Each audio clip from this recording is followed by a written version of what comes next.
battery's lasting a lot longer than I thought it would. I'm going to try and keep it going through the duration.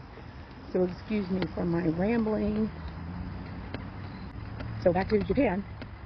I was sad. It was the first time in my entire life that I was able to go on a trip in another country. And there were parts to go to. There's hiking. I mean, we went to Yamaguchi, but we didn't do excursions because I didn't do it. We did other things. So when we were in Japan, we went to, let's see, we went to Kyoto, we went to Kagawa, and there was a problem. He says, okay, well, what was the situation? I said, I don't have, I hardly have any flexion. I have about 40 degrees. And he said, well, what's the problem? Why do you only have 40 degrees? And I said, well, the doctor, the surgeon that I had that did the knee replacement said that the knee that he used was too So the big. calls continued. As I rounded the bend, it seemed they became a little more faint. So here I am. Let's see. And then he's wondering if it's 2021. It's 2023. Yes, it is. So I didn't get into why I was suspicious with me or how hard that was to even approach it, and the fear that I had in having it done. I was thinking about the first experience. So they looked into it further. I'm probably told everything he told the previous doctor, but I'm pretty sure he did. And he didn't say, probably liability issues. He didn't say, yes, it's too big, you made a mistake. He just said, this is what we're going to do. You're going to have a revision. We don't want to replace the whole knee. The apparatus. We just want to see if we can deal with the pelvic part. And so I'm going to surgery, very, very serious, saying a lot of prayers. I mean, just before I went in, I remember saying a prayer, please bless this person that is working on me right now. Please give them peace and success. I mean, I'm saying just whatever might be. Maybe that would improve my surgery. So they went in and they did that and experienced some success. So, like I said, I got to 100. I'm probably sitting at about 85. I don't think it was, 100 is a big push. So 90 was the usual. I definitely feel like it's not as loose as it was, but then you're on pain medication after surgery when you're going to therapy. So that could have gave me a less resistance because I don't feel the pain as much. And it's not painful, but what it is, sometimes my husband will ask me, it's like it's tight. So this doesn't feel like it belongs to me. I'm sure that's probably normal in this situation. I don't know if it will ever feel like it belongs to me. I feel like no, it's not going to feel like it belongs to me.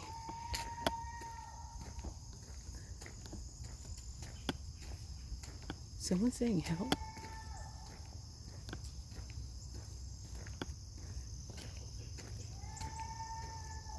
Do you need help? Hello? Do you need help?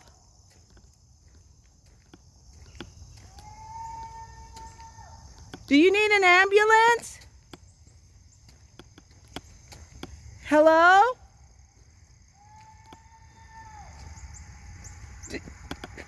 Should I call 911?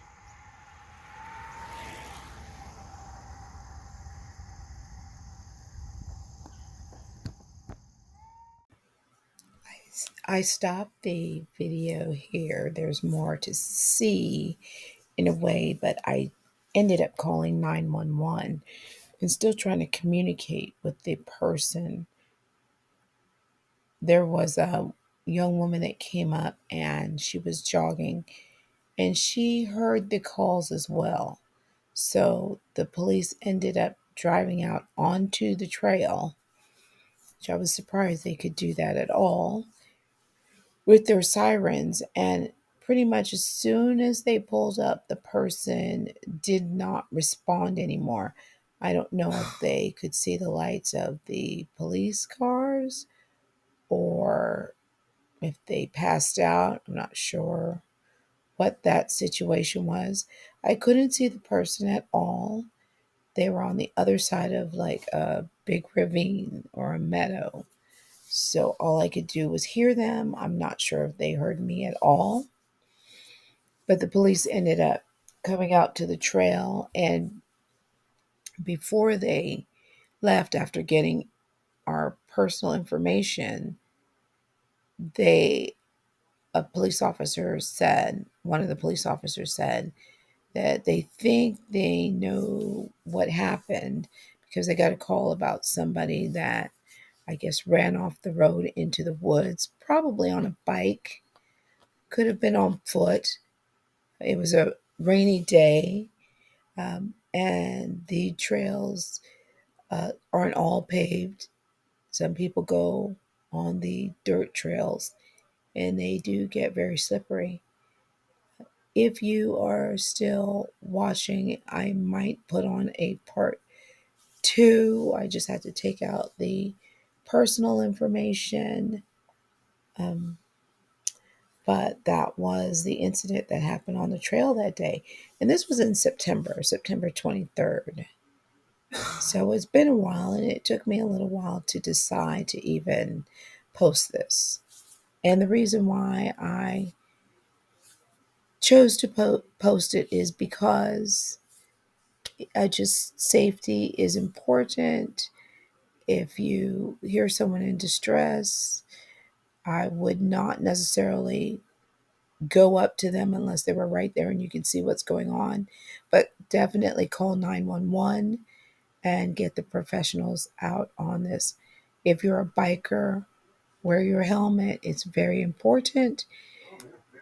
If you're a walker, just be careful when it's wet and raining, or a jogger, and um, try to take care. So thank you for watching this video. If you made it to this point, please like and subscribe so you can hear when the next video comes out. And as usual, thank you for taking the time to experience my experiences in nature.